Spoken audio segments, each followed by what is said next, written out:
Do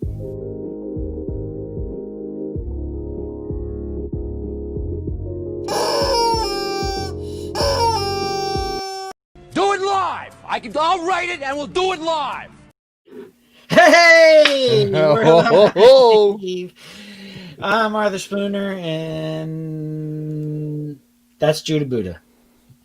It is. And this is, I guess, is this the last podcast of the year? This is, yeah.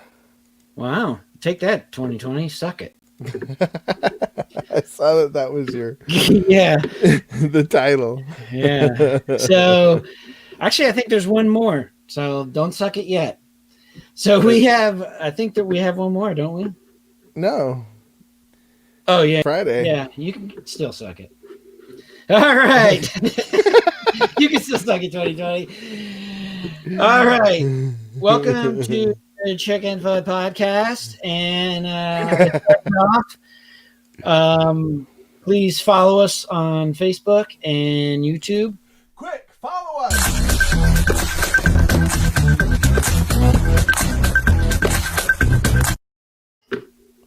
All right. And Judah, do you have the meme of the day? I have a meme.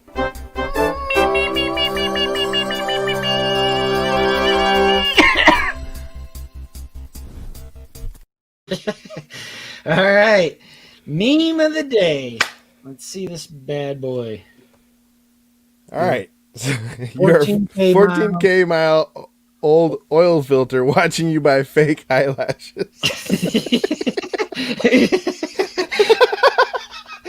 What? You son Oh my goodness, man. So to me, this is extremely funny. I guess so when it comes to memes, I tend to really gravitate towards ones that are like facial expressions. Mm-hmm. You know, like that really captures on the quadrilateral, that capture that shared experience, that shared language. Jay wants to know if we're doing a podcast. Uh-oh. I thought you couldn't do it. Oh, I didn't. Yeah, I didn't think you could do it. I'll send him an invite. Yeah, he'll send you an invite. If you could do it, then hop on in. Yeah, I like. Well, the look on her face is definitely humorous. Yeah. And she kind of reminds me of a Cabbage Patch Kid. It's true. But it's the fact that like you picture her as a oil filter and she's got like black all over her face, yeah. You know? Like, you son of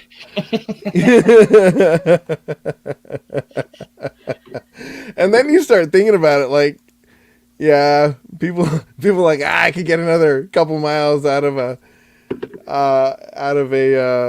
my oil filter, but new eyelashes? That reminds me actually of a story. Okay. So when I first started, I was in my first internship for social work. I was Cook County Hospital. If anyone's ever seen The Fugitive with Harrison Ford, there's a scene where he goes to the hospital to look up amputation, like limbs. Okay. And that hospital is Cook County Hospital. That's where I was it really? Yeah. And so every time I go in there, I'd be like, it wasn't me, it was the one-armed man. No, seriously though. So I had to. Somebody was another social work intern was out, and they needed me to cover his group. Okay. And so I went in with no idea of what's going on in this group, other than it's a group that has to do with anxiety. Okay. I don't know any of the patients. I don't know anything.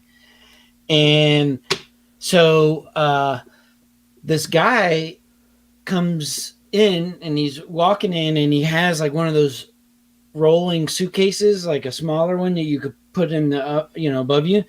Yeah. And so he's pulling it behind him, and this thing's got miles on it. You know what I mean? It's like one of the wheels has like a missing part, so go and it's all frayed and everything. And I saw it, and I said to him, I think you're supposed to change them out every 2,000 miles. And he turns to me and he says, "This is where I keep my brother." And I was like, okay. I wasn't sure what that meant. Oh my gosh. It turns out, hey, MP3. Hey, there's MP3. Well, Sorry, man. When my What's friend going on, man? came back and he started the group, I told him the story, and he told me that this guy, they've been trying to find out what's in this guy's bag, and they think it's his brother's ashes. Oh, he carried wow. them because he always says that his brother's always watching over him. And I was like, well, Wow. I can see you treat your brother really nice. You got him this bag. Oh, mercy. Just put him in the trash bag. You know what I mean? So I was like, So whoa. he was like one of those people that they have you heard of, like, there's some weird people that will eat the ashes after they have their people cremated? Well, We'll drink them, I think. I mean, Yeah, Drink I them, don't- yeah. yeah, I don't know if it's weird or not, but so I've heard of it imbibing. I'm consuming their power. So Right? I've heard Well, of that. All right. So if I ate your ashes, would I be as hot as you? Your hair probably fall out. You'd probably get a really big schwanker. Oh, Oh, all wait, right, all right, Holy all cow! right. What was that?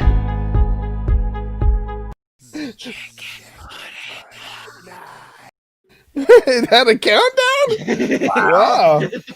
I don't know who clicked the countdown. All right. Well, MP3 is with us. How you doing, man? Merry Christmas. I am Yeah. doing great. Had a fantastic Christmas. Probably one of the best ones I've had in 2 decades. Wow. So no family, huh? I'm just kidding. Well, let's just say much more tolerable family, but we don't need to get to Oh, mercy. Well, how about you, Joseph? I mean, Arthur Spooner. How was your Christmas? It was all right. I watched Wonder Woman, and I just napped all day. How was Wonder Woman?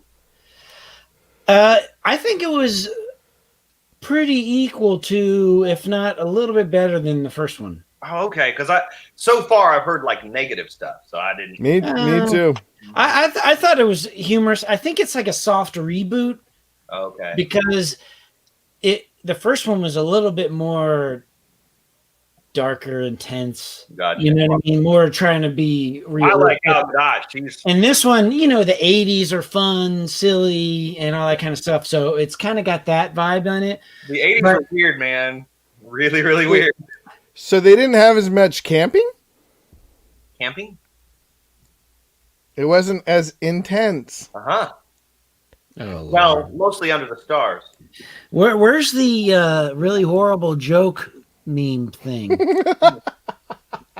need a wah. It's a joke. I forgot the laugh. It was a chuckle that never graduated Yeah. to a laugh. I thought it wasn't too bad because the story it was an interesting story.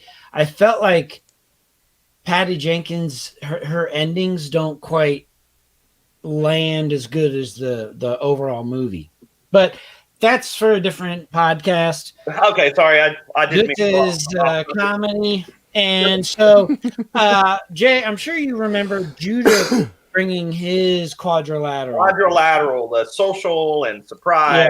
Yeah. So we're gonna review mine, and this is how I see it. Okay. So all right.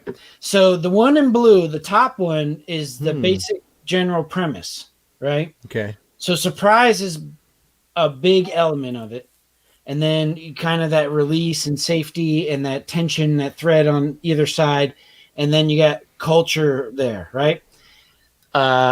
So if you look down, on to the left, what was that beeping? Oh, Jay. it's someone's messaging me. Sorry. Oh, I thought Tinkerbell farted. I was like, an angel just got his wings. So if you look down right underneath it, it says, you see how it says sarcasm? Yeah. Yeah. So the long part on the top is culture. The long part Okay. on the side, there's a more tension and threat.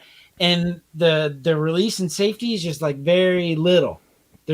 So sarcasm has very little safety and release. It has a lot of surprise, a lot of culture, a lot of tension or threat. Inside Okay. joke has there's not a lot of culture. It's limited culture because it's inside joke. Yeah. You know, It's- some release It's like it's a culture of two, sort of. yeah. And the tension and threat is bigger because sometimes inside jokes are at the expense of others, or others people feel excluded, right? And then way at the bottom, you see like irony is culture and surprise, you know, but there's not a lot of like tension or release and safety. It's just kind of like the culture and surprise just playing off of those. So that's how I see it in my mind. Is depending on what type of humor it is, it's either going to lend a lot on surprise or culture and little on other aspects, or you know what I'm saying. So the quadrilateral change shapes. So you see, like the pun will be, it's huge culture, release and safety is huge, surprise is huge, and then the tension and threat is very small. Interesting. And the dad joke is similar, where the tension and threat is very small, and the other areas are larger. So Yeah. I like that. so that's how, well, like in my mind, when I'm picturing someone telling a joke, it's like that shape is changing to indicate what it relies on the heaviest. Where would you put prank? Well, so prank, I guess the surprise. You know, it depends on what the prank is, but I would say surprise, tension, and release and safety would be strong elements. And depending on how much the culture, depending on the prank, you know, like if it's a ongoing prank between friends, or it's something that, you know, kind of everybody can kind of get in, that'll depend how big the culture is. But I would think the surprise, the tension, and the release are going to be really long. And then the culture is going to be the shorter of the four. You see what I'm saying? Yeah. So this is more about a joke than comedy. Well, it's kind of like, yeah, jokes or comedy. Anything that's funny, that's what the shape of the quadrilateral is going to change. I like it. What if we took the purple box and put it over the other ones? Would that What do be you a mean? visual? I like how this one looks like a Star Destroyer. Yeah, see? And then I thought, you know, this would be good because I can get the Battlestar Galactica crowd on. We got the Star Destroyer. It just looks like flat What Earth. do you mean, like the blue one over the other ones? You know, like overlay it so that it's like sarcasm is up in the tension corner, inside joke is up in the release safety culture. You know? Well, I kind of did that so that I would show how how the shape changes. So with the dad joke, the top is the culture, oh, I see what you're and saying. then So the right side is release safety. That's surprise, and then there's a little bit of tension. And the pun, So there's where- a little tension. There's a lot of culture. Can you see my mouse or no? no, Can't, but I see what you're saying. Oh, now you can there see now it. I see it. Yeah. I see it. So right here, the inside joke, the little bit of culture, a lot more release and safety, a bigger surprise, and bigger tension. And I threat. see. Oh, And I so like that. sarcasm, the culture is big, little release and safety because it's sarcasm, and then the tension and threat is big, and then surprise is big. And so irony is a lot of culture and a lot of surprise with a little tension, little release and safety. You see, so that shape would change, but the sides are always the same. Gotcha. Always 4 sides. Always 4 sides. It just depends on how big it is how much it's utilized. Okay. Does that make sense? Mm-hmm. Okay. So tell me what you think. Your feedback. I know Jay's thinking, and just to remind you, I can kick you out of the podcast if I hear something I don't like. I mean, you were on the right track with Battlestar. What about jokes that are intentionally bad? I mean, I know that's kind of like a dad joke. Yeah. But you're intentionally making a bad joke just to get. Back in the day, we'd call it a knee slapper or a groaner. Like, oh, you know, really. Yeah. Well, it all depends on the joke, right? So, is the bad joke something that where everyone can understand? Like, there's a cultural understanding in there. Oh, because you can have a bad sarcastic joke and a bad dad joke and a bad inside joke. Most of those groaners are puns. Like, you make a bad pun. You know? Yeah. In Latin, they call it a Judah joke. Judah. Yeah, I've heard that. It's called a Judah. From the original, Judah, Jew meaning fool, and da meaning from like the, how do you call it? Court. Duh. Real court. Fool of the court. Jester. That's it. So that's mine. And We might have to start calling it a J. Well, hey, we got a heart from Mercedes Midwinter. Is that your cousin? Yeah, that's my cousin Mercedes. Oh, nice. Hey, my cousin's a Volkswagen. The engine's not crassy enough to be on this podcast. But, you know. You can go to the Chicken Gizzard podcast. Oh, wait, that was a bad joke, right? No, that's Judah. Judah style. So I actually have a Christmas story joke. So unless you guys want to continue on the my quadrilateral, we'll jump right into story time. Yeah, your quadrilateral was boring. Oh.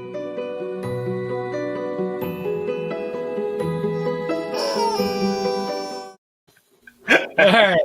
So I have a funny story about Christmas.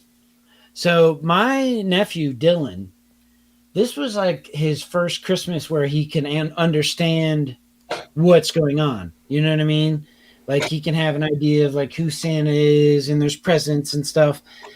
Before that, I was just kind of like it would just happen. You know what I'm saying? Okay, yeah.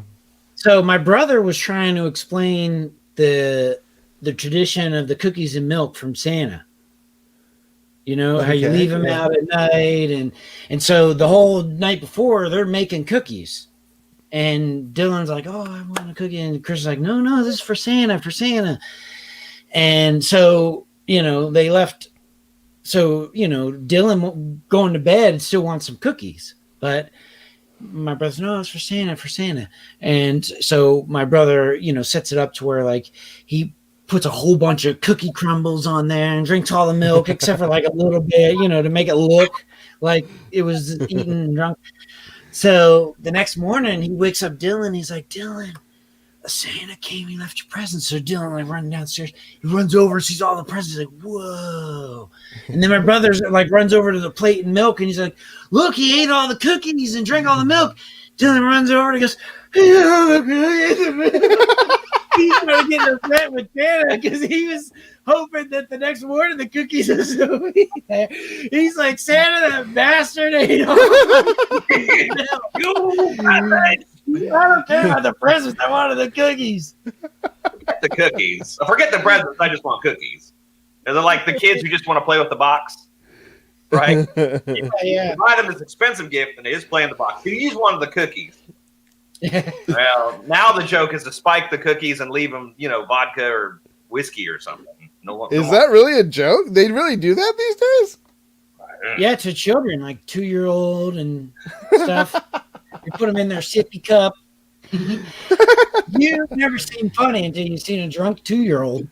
Oh God! 2-year-olds are like drunk. You ever had one? They kind of wander around. They toddle about. They slur their words. Sometimes they randomly throw up. Yeah, they're a little drunk. Always on the bottle all the time. It's crazy. That's true. Does anyone else have any funny Christmas stories? They're from one woman's arms to the next, and then they grow out a diaper. But anyways, Christmas stories. No, do you have one, Jay? Good Christmas story? Christmas story. Funny Christmas story. Nah, I don't really have funny Christmas stories. All right. Well, I have another story I can go into. All right, let's hear. Thank you. Let me check off this one so I know I don't have to do that one again. All right. So Do you have a list of stories and you just check them off? yeah, I write them down so I don't forget them. Oh, okay. Good. That's So good. Yeah. if it hits me, I can write them down. So I just moved to Guam, right? And my stuff hadn't got there yet. I haven't even found an apartment. I was living in a hotel room. And they have what they call like sponsors, people who kind of give you a heads up of what the new duty station is like. And they kind of help you get set up to, you know, they help you with a hotel room and stuff. So one of my coworkers, she, Debo, Lieutenant Debo, I think she's Lieutenant Commander now. But anyways, she actually lent me her car. She had a car, an old kind of beater, and she just lent it to me. And so I was like, oh man, wow. So the only problem, it was really old. I mean, it was really old. And Guam is an island out in the ocean. So salt water is all in the air. So rust it's not going to take long for cars to start rusting. Right. Huh. And so I'm driving this car and, you know, I take a turn. I hear go, and I was like, what the hell?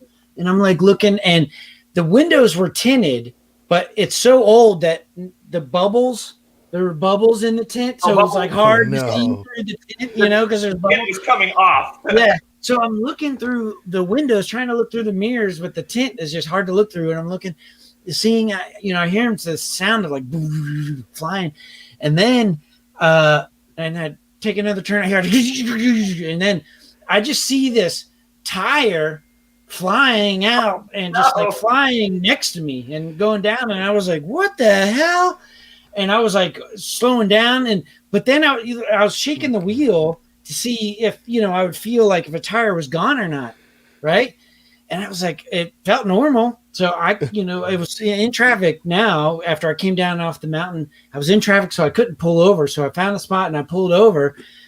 And I was like, it sounded like something was in the trunk. So I looked in the trunk and oh my God. What happened? I took this picture. Can you see the picture? I see the Yeah, so the whole bottom of the trunk just fell out.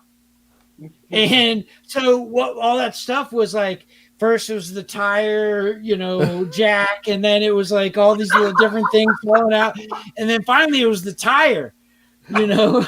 Oh my gosh. And so did you have to go back and find it and get it? I didn't go back and find it, but I messaged Debo and I said, look, this is your car trunk fell out. And she just laughed. She actually thought it was hilarious. Hilarious. Do you remember that game Spy Hunter? Where you're in this car and oh yeah. Like throwing like oil slick and smoke. Yeah, was there anybody behind you? Out of this car. Well, if there were, that, you know, no one that was directly behind me, but I'm sure somebody came down. It was off the mountain. They aren't anymore. Wow. You know, you remember, Judah, how those mountains are like roads are really, really windy and all that kind of stuff. Yeah. And you know what's funny is I have two stories that happened in my life that the same thing happened to my dad. And the trunk story is one that happened to my dad.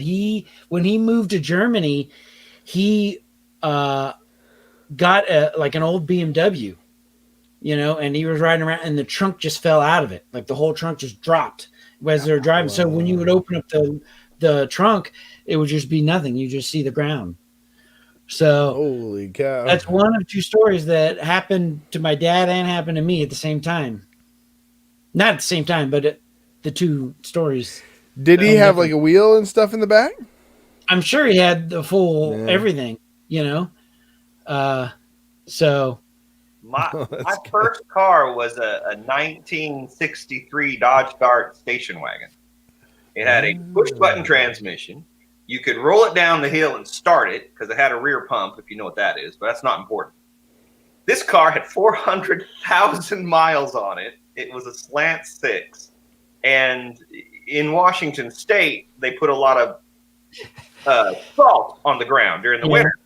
Yeah. And so, I had this car in high school. It was the ugliest car in town, and therefore the coolest car in town. Everybody wanted to ride. But the problem is when you get in the car, you could see the ground because it was so old and salt had come up and rubbed the bottom that you'd be sitting in the passenger seat watching the ground go by as you're driving down the road. Holy cow. I was like, you really don't want to ride in my car. Yeah. Oh yeah. I'm like, okay. That reminds me of the Flintstone cars where you can put your feet out and run, Yeah. When I was I first got out of the Navy when I was enlisted, so it was still before I went to Toccoa.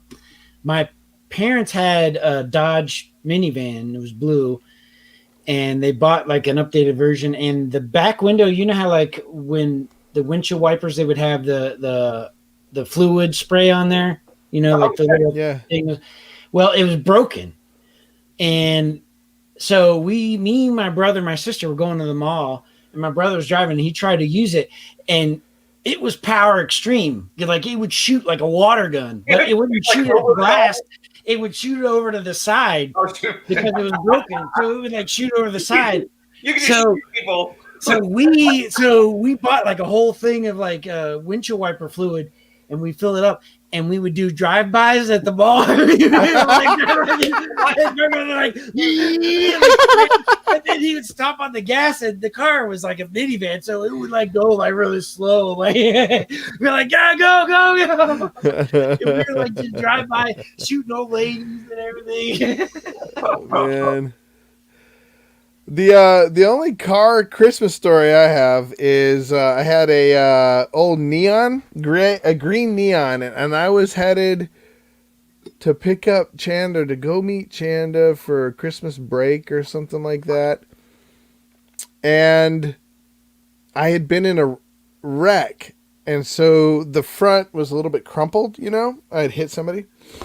And I'm driving down the highway, and the hood came up, and I'm just driving on the highway, and so I pull over and I put it down, and I'm driving a little bit further, and it comes back up, and so I'm like, what am I gonna do? I still got a 6-hour drive. Oh no. So I just grabbed some string and tied it down, and it didn't come back up, but then the radiator it overheated, and so I had I'm like, oh man, I wish I hadn't done that. I wish I hadn't tied that so well. I had to pull over and wait for it to cool off. Oh man, it was a nightmare. It took me 12 hours to do a 6-hour trip. Was this the Ampli cat ring service van? No, it was my little neon. It had a little green neon. Remember neons? Yeah, they were really popular in the early 90s, and everything was aquamarine or green at that time, right? Yeah, it was green. Yeah. I do kind of have a Christmas story. Okay. Not to derail the conversation. So, my wife is an avid runner. She runs all the time. And this year she wanted to get these high-end running shoes. So I order them, and I'm like, oh, I gotta hide them so she doesn't know where they are. So I hid them in a part of the house that she would never look. And she was away at school one day, and I'm like, okay, time to wrap the present. So I go and I open this door where the present was, where the box was hiding, right? And the box had just come off the truck, and they dropped it. And I'm looking at it, and it's open.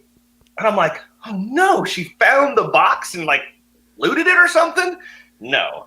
I get to the box, I look at it, there's little droppings all over the box, and a little mouse had perfectly chewed the tape off the box. And I'm like, oh no! So I pull it out, I'm searching through everything, making sure it didn't eat the shoes or something. Well, everything's fine, okay? Rat droppings, but the shoes were fine. So I'm like, well, what am I gonna do? So I relay this story to her. I'm like, we have a mouse in the house. And so she gets mad and she talks to the cat. Cat, you're not doing your job. And I'm like, the cat couldn't get there. It's not the cat's fault.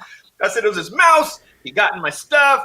And I'm really angry about it because there's poop all over the place. And she's like, well, did it get into the gift for me? I'm like, I don't know. I didn't look.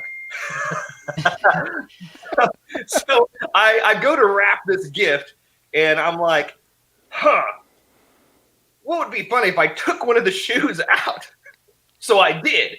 I took one of the shoes out and wrapped the gift. So when we get to Christmas this year, she goes to unwrap it, and she knows about the mouse. She knows the mouse got into her gift, but she doesn't know what her gift is. She opens it up, and all right, these shoes. She opens it up, pulls out a shoe, and goes, where's the other shoe?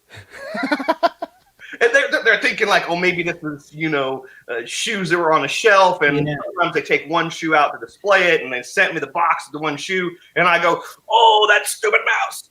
And, everyone's like looking at, I've told everyone, all the family, this whole thing that a mouse had gotten to her stuff, and how we're mad at the mouse, we're going to retrain the cat, and I had wrapped the shoe in another gift, and So what I did was everyone had got their gifts, and this gift was hiding like behind the tree, and no one, I'm like, hey, isn't that our wrapping paper? Because we only had a certain kind of wrapping paper. We knew it was ours, and so yeah, and they go, what is that? And so somebody pick it up. What I had done is I'd wrapped this gift, and I took a little knife, and I made it look like the mouse had chewed out his name on the outside of the gift. And I'm like, it says mouse. And so they're like, what is this? I'm like, I think it's for you. And I give it to her, and she opens up, and it's the other shoe. And she's like, oh, you got me. But that's my only funny Christmas story. Well, you were waiting for the other shoe to drop. I